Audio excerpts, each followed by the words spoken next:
Hello, friends. Today's lesson is all about copyrighted material. At the end of this lesson, you're going to know the do's and don'ts when using copyrighted material.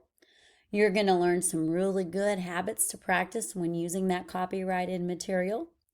And then I'm going to show you some websites where there are pictures and other options that you can use when you're creating your digital content. All right, so let's jump right into our lesson.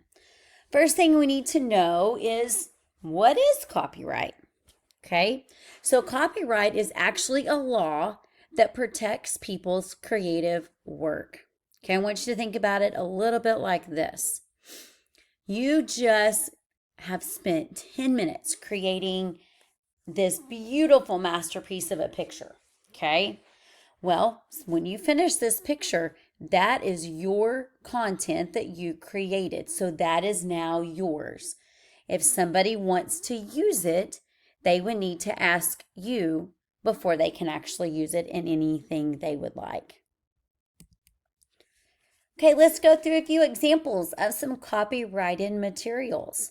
Okay, you're going to see we have books. You're going to find those at home. You're going to find those in your classroom, in the library, pretty much anywhere. And you can look in the first few pages and find the year that book was actually copyrighted.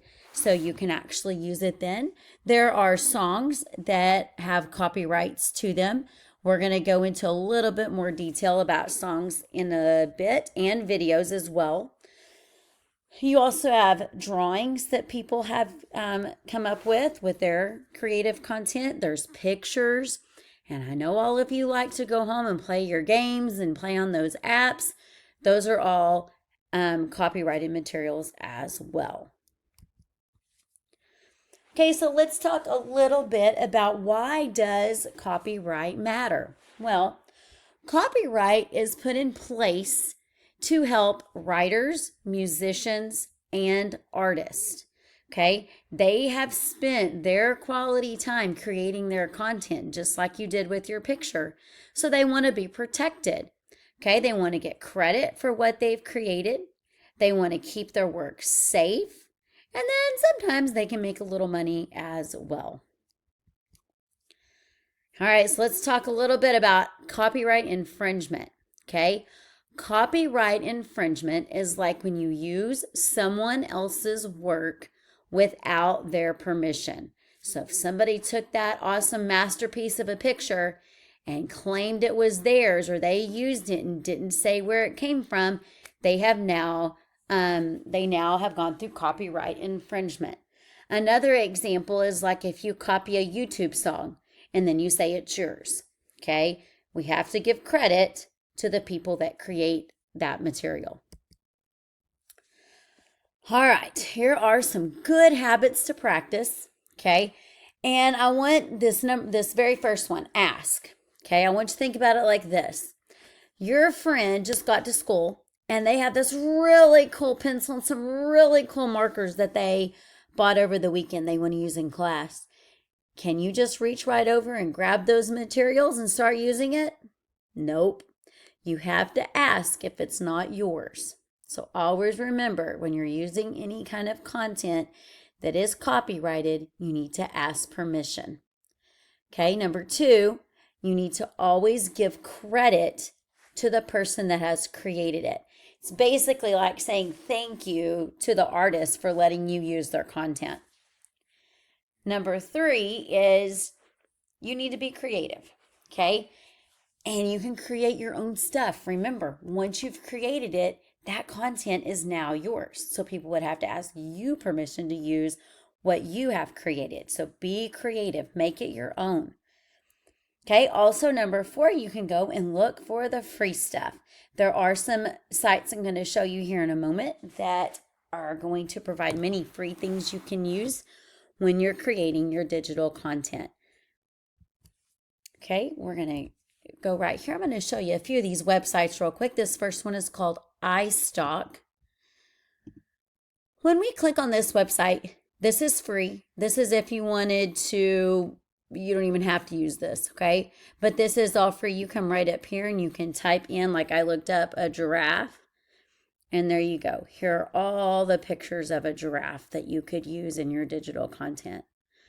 Okay, if I go back over here, you can go through different illustrations, photos. There's even some videos here that you can use as well.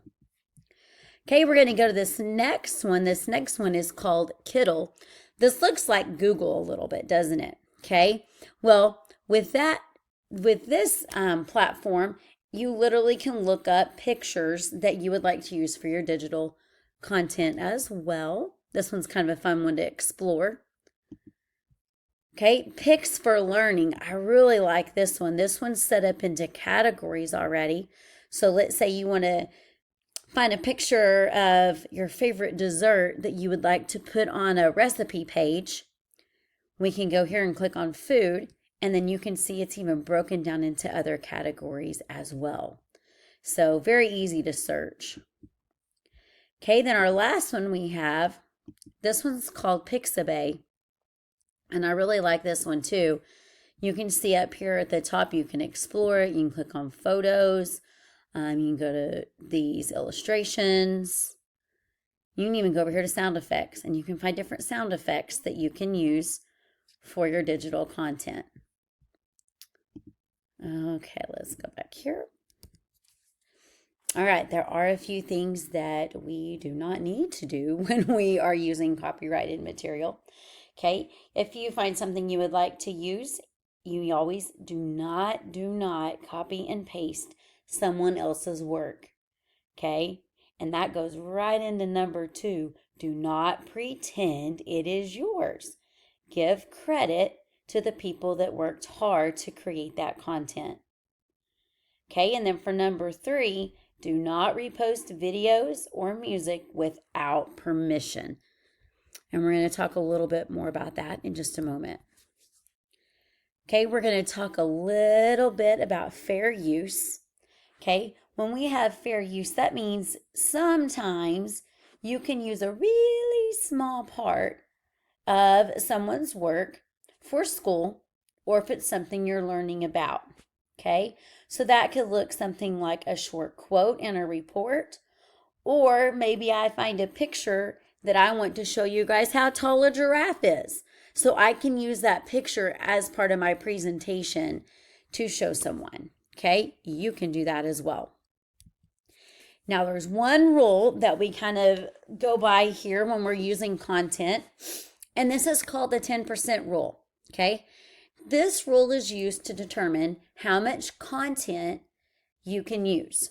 All right, so we have written content right over here.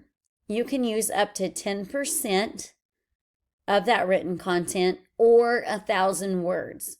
Okay, whichever one of those is the lesser amount being used.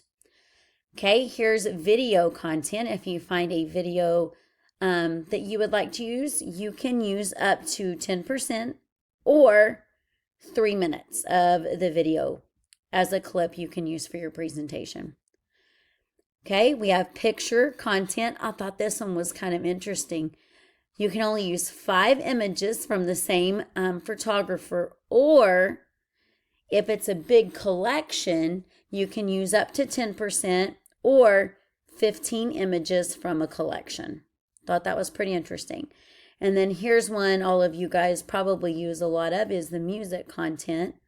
Again, out of the whole song, you can use up to 10% or 30 seconds of that content in your digital content you are creating. Okay, so big rule of thumb, just always remember 10% or less. If it's more than 10%, you have broken the copyright law. Okay, I want you to remember you have copyright superpowers. Okay, I know that sounds kind of silly, but you are a creator. Okay, you have the right to protect your work. And if it's something that is not your work, just remember over here, this very last one, be a kind user of others' work at all times. Okay, I have a motto for us. It goes, really need to focus on these 3 words that are underlined. Okay, respect, work, your work, and you could say others' work. You want to protect that work. And in all other cases, you can create your own work and be creative for your digital content. All right.